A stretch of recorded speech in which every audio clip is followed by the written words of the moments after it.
প্রিয় স্বদেশ, তোমার জন্য আমার ঘুম আসে না, ঘুম আসে না আমার।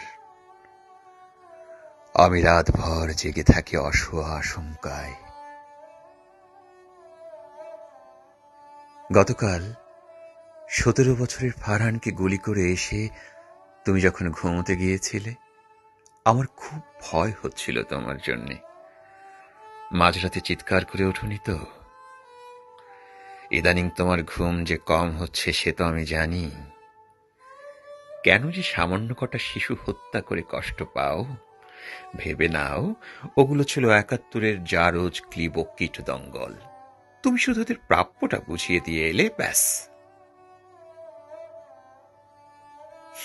জানো, দুশ্চিন্তা আমার বুক হিম হয়ে আসে। রংপুরের ওই যে চালচুলোহীন ছেলেটা, কি যেন নাম, আবু টাবু হবে কিছু একটা। এইসব সারমে ওদের নাম মনে রাখা কত যে কঠিন জানো তো। তুমি যে ওকে কুকুর ভেবে গুলি করলে, ভুল করনি একদম। দেখনি ওর গ্রাম্য বোনটা কেমন পেটে লাথি খাওয়া কুকুরের মতো কাঁদলো? আনকালচার্ড। টেনশন হচ্ছিল। তোমার কোথাও লাগেনি তো? তোমার পৌরুষদীপ্ত uniform, helmet, bullet proof vest, তাতে ছোপ ছোপ রক্ত মগজের ছিটে ফোটা। জানোই তো, এসব দেখলে আমার অ্যাপিটাইট নষ্ট হয়ে যায়।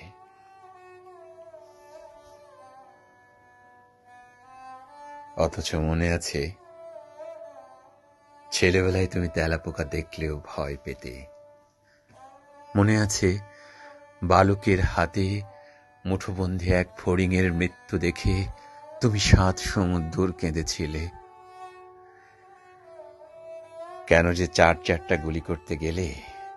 রাইফেলের বাট দিয়ে জাস্ট পিষে দিলেই পারতে মাথাটা। শুধু শুধু বুলেটের অপচয়। দেশের সম্পদের এত অপচয়, এত। ভয় লাগে তুমি নিঃস্ব না হয়ে যাও। এদের মতো নাফিসকে আমার খুব ভাগ্যবান মনে হয় জানো।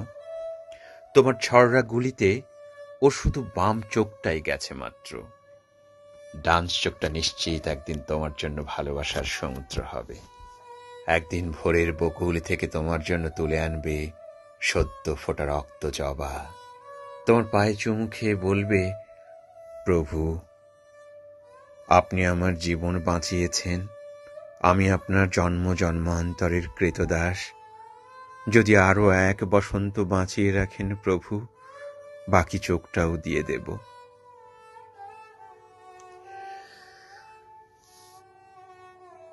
শুনলাম ওনাকে ড্রোন বানাতো সকল মেধাবী। হাহ, বেশ করেছ ওর মাথায় গুলি করে। আরে, কেরানি যদি বিজ্ঞানী হতে চায়, কার ভালো লাগে তাতে? ডিসকাস্টিং। এদেশ আমরা স্বাধীন করেছি, ইজারা নিয়েছি, সে কি ওদের মগজের বুদ্ধি বাড়াবার জন্য নাকি?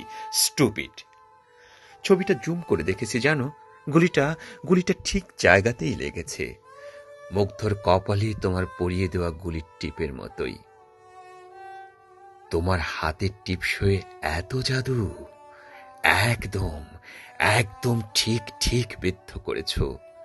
ঠিক ঠিক ওই টিপ বিন্দু নিশানার গল্পটুকুর জন্যই তো আমরা এত এত যুদ্ধ, এত এত মায়ের আর্তনাদ, এত এত মাঠ তেপান্তর পেরিয়ে পিতার বুকের উপর দিয়ে হেঁটে এলাম।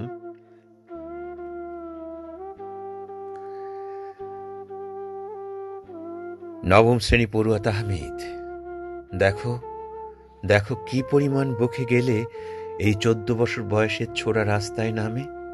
চেহারাটা দেখেছ? এক একটা শয়তানের বাচ্চা। মাথায় শিং, ইয়া বড় বড় দাঁত, গজালের মতো হাত, সিংহের মতো অধ্যত্ত। কি যে সাহস তোমার, কি যে সাহস তোমার! একটা নয়, দুটো নয়, পুরো গোটা ব্যাটালিয়ন লাগলো জানোয়ারটাকে ঘায়েল করতে। মনে হচ্ছিল হলিউডের অ্যাকশন মুভি দেখছি। গর্বে আমার বুকটা ভরে গিয়েছিল সেদিন জানো। এমন নিখুঁত, এমন নিটোল। স্ক্রিপ্ট বলো, অভিনয় বলো, কোথাও কোনো খামতি নেই। একটু দুশ্চিন্তা যে হচ্ছিল না তা অস্বীকার করব না। যদি ওরা তোমার এপিসিতে পাথর ছুটত। এই তো এই তো কদিন আগে নতুন রং করিয়েছ। আমার কিন্তু লেটেস্ট মডেলের এপিসি চাই বিজয়ের দিনে, শান্তির পায়রার এমব্লেম লাগানো তাতে।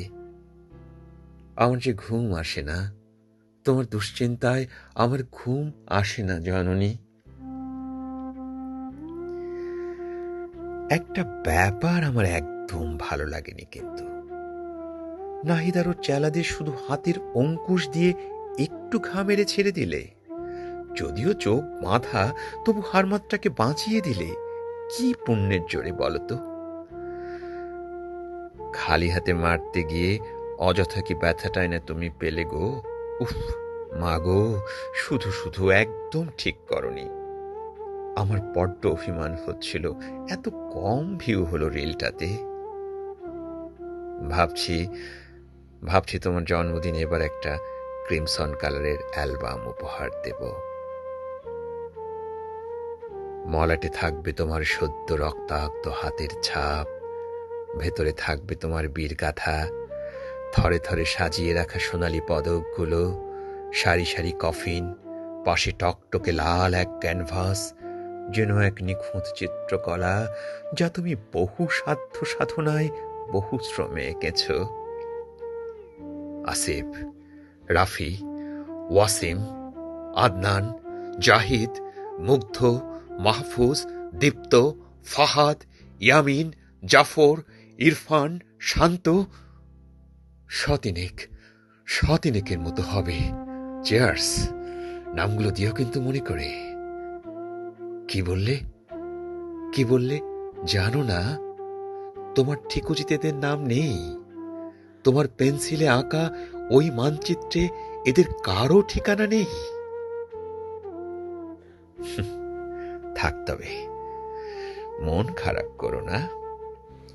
বুলেটের মুখে নাম না জানা মানুষই তো আসল উল্লাস আনে। হাত ধুয়ে খেতে বসা যায় ঝটপট। তারপর পটলের দোলমায় লবণ কেন কম হলো এ নিয়ে গিন্নির সাথে দুপশলা ঝগড়াও মানিয়ে যায় বেশ। তাছাড়া এত সব ক্লিব ও জানোয়ার প্রতিদিন মারতে হয় তোমাকে, হিসেব রাখা কঠিন বটে। ও নিয়ে ভেবো না। ভাবছি ওগুলো সব পাখির ছবি দিয়ে সেঁটে দেব।